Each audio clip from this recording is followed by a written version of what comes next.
అందరికీ నమస్కారం. ఈరోజు కథ ప్రేమ ఎంత మధురం, ఎపిసోడ్ 93, గుండె మాటు గాయం. ఇక స్టోరీలోకి వెళ్తే, హాస్పిటల్ వార్డులో నుండి అన్నపూర్ణ కూడా వెళ్ళిపోయిన తర్వాత రాజేశ్వరి మాటల గురించి ఆలోచిస్తూ అలాగే బెడ్పై పడుకుండిపోయింది స్నేహ. మళ్ళీ ఆమె మెలకువ వచ్చి నిద్రలేచి చూసేసరికి అప్పటికే ఆకాశం చీకటి దుప్పటికి కమ్ముకుంది. రూమ్లో లైట్స్ అన్నీ ఆఫ్ చేసి ఉన్నాయి. దాంతో ఆ బెడ్పై చిన్నగా కదలడానికి ప్రయత్నించింది.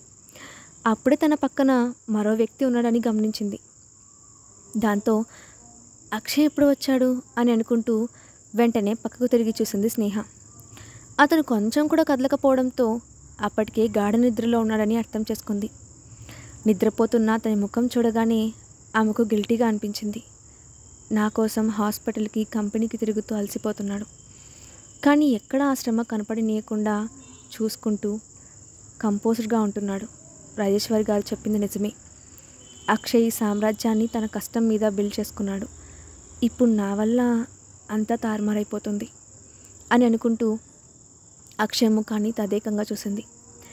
అమాయకంగా అలసిపోయి నిద్రపోతున్న అక్షయ్ను చూసిన ఆమెకు ప్రేమగా ముద్దు పెట్టుకోవాలని అనిపించడంతో అతని పెదవులపై సుతారంగా తన పెదవులను ముద్రించి వెంటనే వెనక్కి తిరిగింది.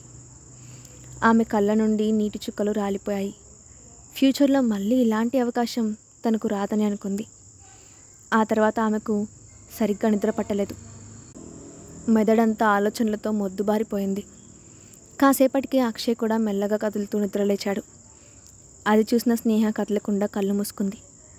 దాంతో ఆమె నిద్రపోతుందని అనుకున్న అక్షయ్ నెమ్మదిగా ఆమెకు డిస్టర్బ్ అవ్వకుండా లేచి ఫ్రెష్ అవ్వడానికి వాష్రూమ్కి వెళ్ళాడు.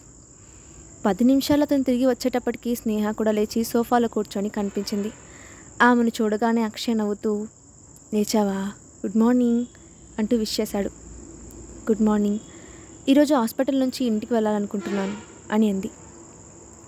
ఆ మాట విని తన షర్ట్ కఫ్ లింక్స్ సరిచేసుకుంటున్న అక్షయ్ తలెత్తి ఆమె వైపు అపనమ్మకంగా చూసి, ఆర్ యూ ష్యూర్ అని అన్నాడు. ఇప్పుడు నేను బాగానే ఉన్నాను, ఇంటికి వెళ్తాను అని అంది. దాంతో ఇక అక్షయ్, సరే నేను నిన్ను ఇంటి దగ్గర డ్రాప్ చేస్తాను, రెడీ అవ్వు అని చెప్పి వెంటనే త్రిపాఠికి కాల్ చేసి డాక్టర్తో మాట్లాడి హాస్పిటల్ డిశ్చార్జ్ ఫార్మాలిటీస్ చూడమని చెప్పాడు. ఆ తర్వాత స్నేహను ఇంటి దగ్గర డ్రాప్ చేసి అతను ఆఫీస్కి వెళ్ళిపోయాడు. ఆ రోజు రెస్ట్ తీసుకున్న స్నేహ తర్వాత రోజు నుంచి ఆఫీస్కి వెళ్ళడం మొదలుపెట్టింది. కానీ అన్ని పనులు మెకానికల్గానే జరుగుతున్నట్లు అనిపించింది. ఆమె చేస్తున్న ఏ పని మీద ఫోకస్ ఉంచలేకపోయింది. ఆ తర్వాత రోజు సాయంత్రం స్నేహ ఆఫీస్ నుండి వచ్చేటప్పటికే హాల్లో కూర్చొని ఆడుకుంటున్నాడు యువన్. లోపలికి వచ్చిన స్నేహను చూడగానే పరిగెత్తుకుంటూ వెళ్ళి మమ్మీ అంటూ హక్ చేసుకున్నాడు. స్నేహ వెంటనే యువన్ను ఎత్తుకొని బుగ్గపై కిస్ చేసి, స్నాక్స్ తిన్నావా అని అడిగింది. తిన్నాను, కానీ ఈరోజు నాకు వెజ్ రోల్స్ కావాలి, నువ్వు చేసినవి తిని చాలా రోజులైంది అని అడిగాడు యువన్. కొడుకు ఆశగా అడగడంతో కాదనలేకపోయిన స్నేహ, సరే ఈరోజు నేనే నీకు చేసి పెడతాను, ఈలోగా నువ్వు వెళ్ళి ఆడుకో అని చెప్పి యువన్ను కిందకు దించింది. 10 నిమిషాల్లోనే ఫ్రెష్ అయి వచ్చిన స్నేహ కిచెన్లోకి వెళ్ళబోతూ, ఈరోజు అక్షయ్కి ఇష్టమైన నాన్ వెజ్ కూడా చేస్తాను, త్వరగా ఇంటికి రమ్మని మెసేజ్ పెడతాను అనుకుంటూ ఫోన్ తీసి అతనికి మెసేజ్ చేస్తోంది. ఇంతలోనే ఆమె ఫోన్ రింగ్ అయింది. స్క్రీన్పై రాజేశ్వరి ఫోన్ నెంబర్ చూడగానే ఒక్కసారిగా ఆమె ముఖంలో ఉన్న నవ్వు మాయమైపోయింది. హఠాత్తుగా ఆమె చెయ్యి వణికింది. అయిష్టంగానే ఫోన్ లిఫ్ట్ చేసిన స్నేహ, హలో ఆంటీ అని అంది. అటువైపు నుండి ఒక్క మాట కూడా వినిపించలేదు. దాంతో స్నేహ కూడా మౌనంగానే ఆమె మాట కోసం వెయిట్ చేస్తోంది. కాసేపటి తర్వాత ఎట్టకేలకు రాజేశ్వరి మాట్లాడుతూ, నీ హెల్త్ ఎలా ఉంది అని అడిగింది. హాస్పిటల్ నుండి ఇంటికి వచ్చాను ఆంటీ, బాగానే ఉంది అని చెప్పింది స్నేహ. ఆ తర్వాత రాజేశ్వరి నేరుగా పాయింట్కి వస్తూ, నేను చెప్పిన విషయం గురించి ఏం ఆలోచించావు అని అడిగింది. ఆ ప్రశ్న వినగానే స్నేహ గుండె వేగంగా కొట్టుకుంది. ఆ ప్రశ్నను ఖచ్చితంగా రాజేశ్వరి నుండి ఎదుర్కోవాల్సి వస్తుందని ఊహించింది స్నేహ. ఆ తర్వాత గట్టిగా ఊపిరి పీల్చుకొని మామూలుగా మాట్లాడడానికి ప్రయత్నిస్తూ, ఆంటీ నేను ఇంకా విషయం గురించి ఆలోచించలేదు, నాకు కొంచెం టైం ఇవ్వగలరా అని అడిగింది. నిజానికి ఆమె కొన్ని రోజులుగా అక్షయ్కి దూరంగా ఉండడానికి ప్రయత్నిస్తోంది. కానీ యువన్ గురించి గుర్తుకు వచ్చి వెనకడుగు వేస్తోంది. ఆ సంగతి ఇప్పుడు రాజేశ్వరికి కూడా చెప్పలేకపోతోంది. ఆమె మాటలు విన్న రాజేశ్వరి కోపంగా, స్నేహ అసలు నా కొడుకు దగ్గర నుండి నీకేం కావాలి, వాడి పరువు ప్రతిష్టలు పోయేలా చేయాలనుకుంటున్నావా అని అడిగింది. ఆ మాటలు విని స్నేహకు బాధ కలిగింది. దాంతో ఆమె, ఆంటీ మీరు అలా మాట్లాడొద్దు ప్లీజ్, నేను మీకు క్లియర్గా ఎక్స్ప్లెయిన్ చేస్తాను, ఇది మీరు అనుకున్నట్లు కాదు అంటూ ఆమెకు ఏదో చెప్పాలనుకుంది స్నేహ. కానీ రాజేశ్వరి ఆమెను మధ్యలోనే అడ్డుకుంటూ, చాలు స్నేహ, ఇప్పటికే నువ్వు చెప్పినవన్నీ వింటూ వచ్చాను, ఇక జరగబోయేది ఎదుర్కోవడానికి సిద్ధంగా ఉండు అని చెప్పి కోపంగా ఫోన్ పెట్టేసింది. స్నేహ బిక్కుబిక్కుమంటూ ఆ ఫోన్ వైపు చూసింది. అప్పుడే లోపలికి వచ్చాడు అక్షయ్. హఠాత్తుగా అతన్ని చూడగానే స్నేహ వెంటనే ఫోన్ పక్కకు పెట్టి ఏమీ జరగనట్లు చిన్నగా నవ్వుతూ అతని వైపు చూసింది. కానీ అక్షయ్ కళ్ళ నుండి ఆమె తప్పించుకోలేకపోయింది. లోపలికి వచ్చిన అక్షయ్ డైరెక్ట్గా ఆమె దగ్గరకు వెళ్ళి అనుమానంగా చూస్తూ, ఏమైంది, నీ కళ్ళు ఎందుకు ఎర్రగా ఉన్నాయి అని అడిగాడు. అప్పుడు స్నేహ తన కనురెప్పలను తుడుస్తూ, అదేం లేదు, కళ్ళల్లో ఏదో నలక పడింది అంటూ అందరూ చెప్పే అబద్ధమే చెప్పి వెనక్కి తిరిగి పైకి వెళ్ళబోయింది. కానీ అక్షయ్ ఇంతలోనే ఆమెను అడ్డుకుంటూ, స్నేహ, నువ్వు నా దగ్గర ఏదైనా దాస్తున్నావా అని అడిగాడు. స్నేహ వెంటనే తన ఎమోషన్స్ అన్నిటినీ కంట్రోల్ చేసుకొని తలపైకెత్తి సన్నగా నవ్వుతూ, అదేం లేదు, నువ్వు ఎక్కువగా ఆలోచించకు అని అంది.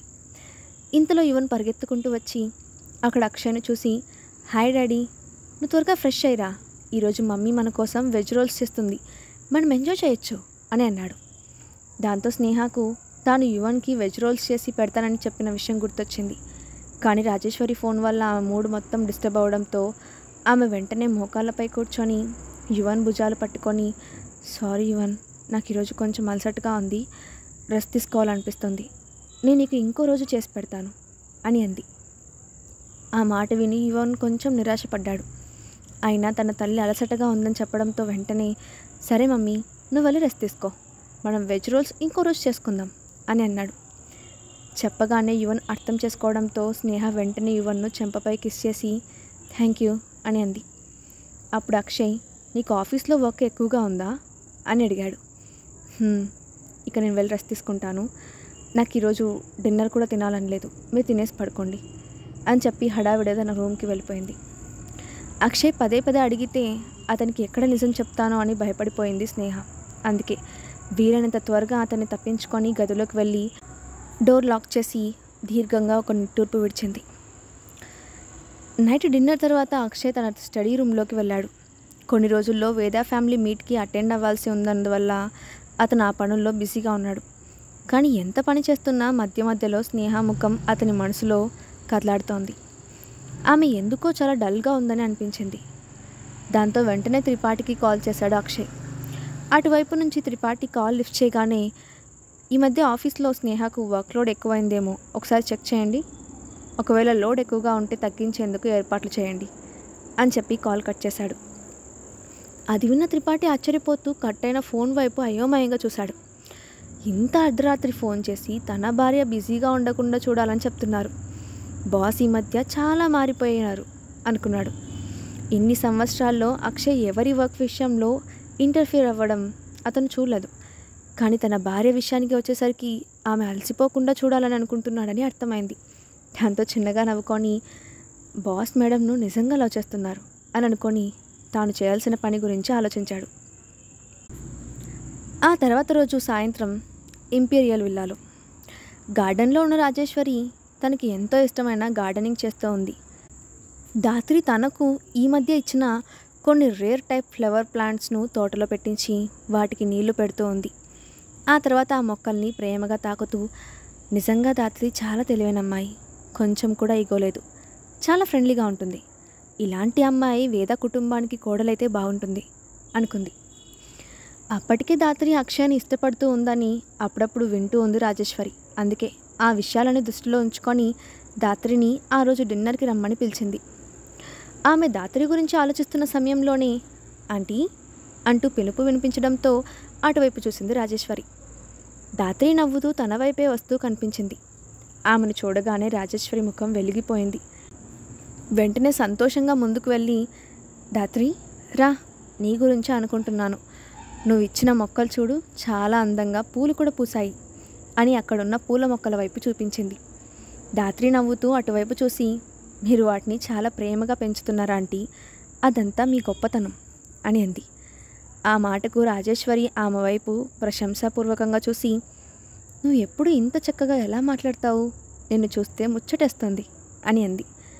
ఆ మాట వినగానే ధాత్రి కళ్ళల్లో సంతోషం కదలాడింది.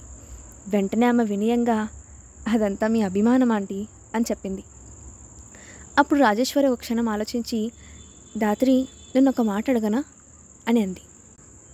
అడగడానికి పర్మిషన్ ఎందుకు ఆంటీ? మీరు ఏదైనా అడగచ్చు, అడగండి నవ్వుతూ చెప్పింది ధాత్రి. అప్పుడు రాజేశ్వరి క్యాజువల్గా అడుగుతున్నట్లుగా, ధాత్రి, నీకు కూడా పెళ్లి చేసుకునే వయసు వచ్చింది కదా, దాని సంగతి ఏంటి? నీ మనసులో ఎవరైనా ఉన్నారా అని అడిగింది. రాజేశ్వరి హఠాత్తుగా ఆ ప్రశ్న అడగడంతో ధాత్రి కొంచెం ఆశ్చర్యపోయినా వెంటనే సిగ్గుపడుతూ, అయ్యో ఆంటీ, మీరు దేని గురించి మాట్లాడుతున్నారు? అది నేను అంటూ సిగ్గుపడుతూ ఆగిపోయింది. నిజానికి ధాత్రి మనసు ఆనందంతో నిండిపోయింది. రాజేశ్వరి కావాలనే తనను అడుగుతుందని అర్థం చేసుకుంది. అప్పుడు రాజేశ్వరి, ఇందులో సిగ్గుపడాల్సింది ఏమీ లేదు ధాత్రి, నీకు కూడా మా అక్షయ వయసే ఉంటుంది, అందుకే అడుగుతున్నాను అని ఒక క్షణం ఆగి తర్వాత నిదానంగా ఆమె ముఖం వైపు చూసి, నీ మనసులో నా కొడుకు అక్షయ్ ఉన్నాడా అని అంటూ ధాత్రి ముఖంలోని ఫీలింగ్స్ను పరీక్షగా చూసింది. ఆ మాట వినగానే ధాత్రి సిగ్గుతో తల వంచుకొని, ఆంటీ అది అంటూ నీళ్లు నమిలింది. అది చూసి ధాత్రి మనసులో అక్షయ్ ఉన్నాడని కన్ఫర్మ్ చేసుకుంది రాజేశ్వరి. దాంతో ఆమె ధాత్రిని సంతృప్తిగా చూసి, చూడు ధాత్రి, కొన్ని రోజుల్లో మా వేద ఫ్యామిలీ మీట్ స్టార్ట్ అవబోతోంది, దానికి నువ్వు అటెండ్ అవ్వు. ఆ మీట్కి నిన్ను రమ్మని ఆల్రెడీ ఒకసారి చెప్పాను కదా, గుర్తుందా అని అడిగింది. మీరు రమ్మని చెప్పారా ఆంటీ, కానీ అది మీ ఫ్యామిలీ మీట్ కదా, అందుకే నేను రావచ్చా లేదా అని నా డౌట్ అని అడిగింది. ధాత్రి కావాలనే అమాయకంగా అడుగుతున్నట్లుగా ఆ ప్రశ్న అడిగింది. అప్పుడు రాజేశ్వరి చిన్నగా నవ్వి, నువ్వు తప్పకుండా అందులో జాయిన్ అవ్వచ్చు, నేను నిన్ను ఇన్వైట్ చేస్తున్నాను అని చెప్పింది. ఆ మాట వినగానే ధాత్రి సంతోషంగా, థ్యాంక్ యూ ఆంటీ అని చెప్పింది. ఇట్స్ ఓకే ధాత్రి, మన మధ్య అంత ఫార్మాలిటీస్ ఏం అవసరం లేదు, సరే పద డిన్నర్ చేద్దాం అంటూ ఆమెను లోపలికి తీసుకెళ్ళింది. రఘునందన్ కూడా కిందకి రావడంతో ముగ్గురు కలిసి మాట్లాడుకుంటూ డిన్నర్ పూర్తి చేశారు. తర్వాత ధాత్రిని గెస్ట్ రూమ్లోకి తీసుకువెళ్ళిన రాజేశ్వరి కాసేపు రెస్ట్ తీసుకోమని చెప్పింది. అప్పుడు ధాత్రి ఆమెతో, ఇప్పుడు రెస్ట్ ఎందుకు ఆంటీ, మీరు కాసేపు నాతో మాట్లాడండి, నేను మీతో టైం స్పెండ్ చేయడానికే వచ్చాను అని అంది.